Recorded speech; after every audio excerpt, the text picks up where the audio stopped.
Čau lidi, jsme u dlouhého videa a koukám teďka na Bouchala. A Bouchal kouká, jak vznikl Assassino, Cappuccino Assassino. Jestli znáte Cappuccino Assassina, tak dejte like a odběr. Se může mít koukat. Jo, dejte like a odběr a do komentářů napište, jaký video, jakou láci bych měl dát, jestli na Pokece, Fyzio, na Bouchala, na Taryho. Není to káva, není to káva, to jsou kávový zrna, ale akorát nevysušený. Jo, a on nevysuší. A z toho se dá udělat to cappuccino, měl jsem pravdu. To tak hezky polní. Napil se teda té kávy, on se napil. Cítí se dobře, asi ta káva je dobrá, asi mu chutná. Už oni pozbírali, ale je pravda, že na tu kávu pršel ten jaderný výpary, takže to je docela divný. A tady je Assassin,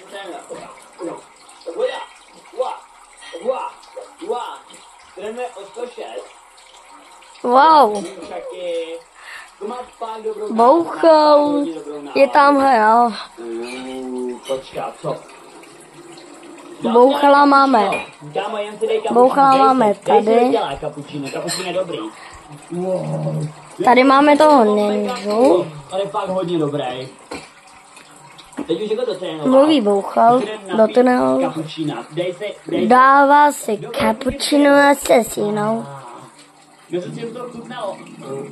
A dostal infarkt. To jsem musel nějak reshoutuje, kámo, seš pohod. Bro, jsi v pohodě, bro. O můj bože, divný. Toho cappuccina, nebo jakoby té kávy, ale na které byl radioaktivní odpad. O můj bože. Takže takhle vznikl Cappuccino Assassino. Cappuccino Assassino, kapu. Oh, to je divný, ale... Jo. Koukejte na moje videa. Ať dosáhneme hodně odběratelů. Jdem se dál koukat. Cappuccino Assassina, bro. Jestli Cappuccino Assassina, taky možná pomůže víc. OK. Tady je studna. A on... Dělej, to je studne. On se baví s těma týpkama, volá je.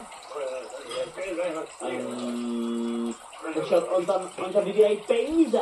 Za vodu $200, to je 250 korun. Kdyby to někdo vděčně vydá 250 za sklenici vody a musíte být nějaký hodně velký boháči. U nás doma teče voda zadarmo. On tu vodu chtěl vzít, já jsem tam na ní ukázal. Jo, ty vole! To není moc dobrý, on podle mě radši zaplatí. Já nevím, jestli bych můžu říct, a nebudu dát 250 korun za vodu, 250 korun celkem dost. Takže vůbec nevím, co bych dělal. To je pravda až. OK. Vezme tam tu konvici. Tady vidíte Bouchala. Teď konvice. Tady vidíme všechny už. Tam není moc vody, to je půl skleničky. Podle mě ta konvice je tam stavit, nevím. Hodně. Ale hrozně to vzpomíná tu konvici. Tady máme je všechny. Ono prosí o vodu zdarma. Říká, že chce vodu a má peníze, nebo ne? Ono se nebude mít peníze, to vypadá docela, že nemá prachy, ale kdo ví. On říká, kámo, dám ti klidně vodu, ale stojí to $10. A on říká, nemám peníze, já nemám peníze, zadarmo, prosím. Prosím, jsem bez peněz. A on mu říká, bez peněz nebude žádná voda. Žádná voda nebude. On říká, prosím vodu, prosím, tak tě nosím. O můj bože, se bude pistola zabije, to ne. To ne, protože to nezabije kvůli tomu, že chce vodu zadarmo. To by neudělal. To by neudělal. OK. On udělal peníze i za toho pána, on je mega hodnej.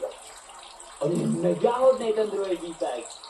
Tak on nabere vodu, dá to tomu pánu, on udělal dobrý skutek, jako já když měl peníze a nějaký starý pán by potřeboval napít, tak udělám to stejný, protože rád pomáhám ostatním. OK, on říká díky a napije se. Když někam odchází, on pije, proč mu to vyrazil z ruky? Proč to udělal? Proč to udělal? Co mu ten pán jako špatně udělal? On se naštval. Počkat, co to z něj stalo? On je nějaký brainrot, nebo co to děje? Ua? Co se stalo?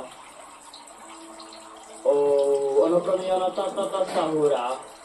To byl nějaký magický pán.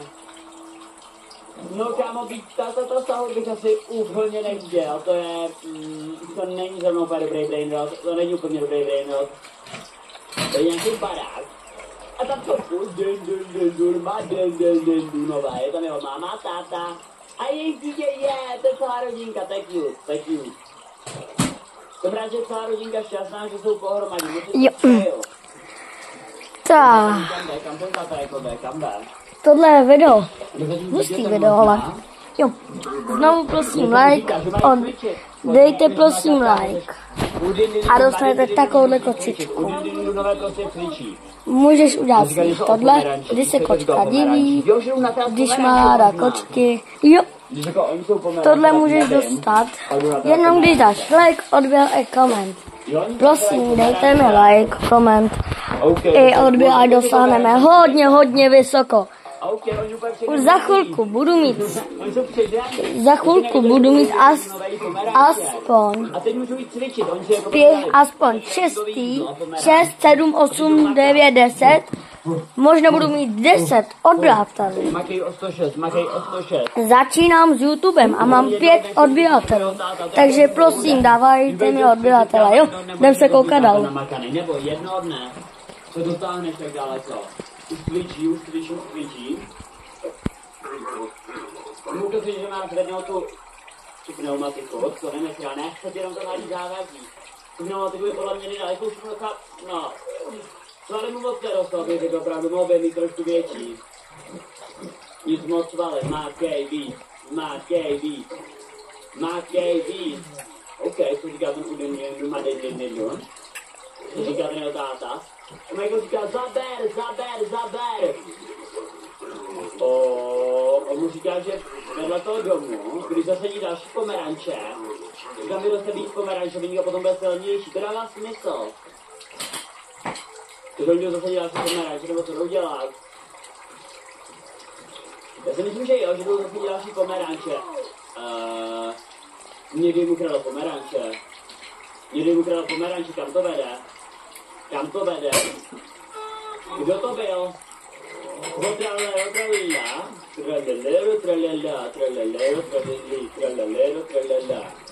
Kam pak to vede? Cože? To nedopadne dobře, no. A Saul dostal knockout. A teď ten táta říká, že už je jakoby dost silnej asi na to, aby šel víc cvičit. Obouchl do kameru a rozbil kámen. Tého máma je dostala na závěs, má strom. Doufám, že ty pomeranče fakt hodně pomáhají. Asi si půjdu dát pomeranč. Kámo, zkus to. Jo, už je silnější než předtím. Ta rodinka už je silná. A to nebylo celé video. A Bouchalovi, jak začal Cappuccino Assassino. Jo, dejte mi like, odběr a jsme u konce videjka. Jo. Natočím i další videa. Čau. Jo.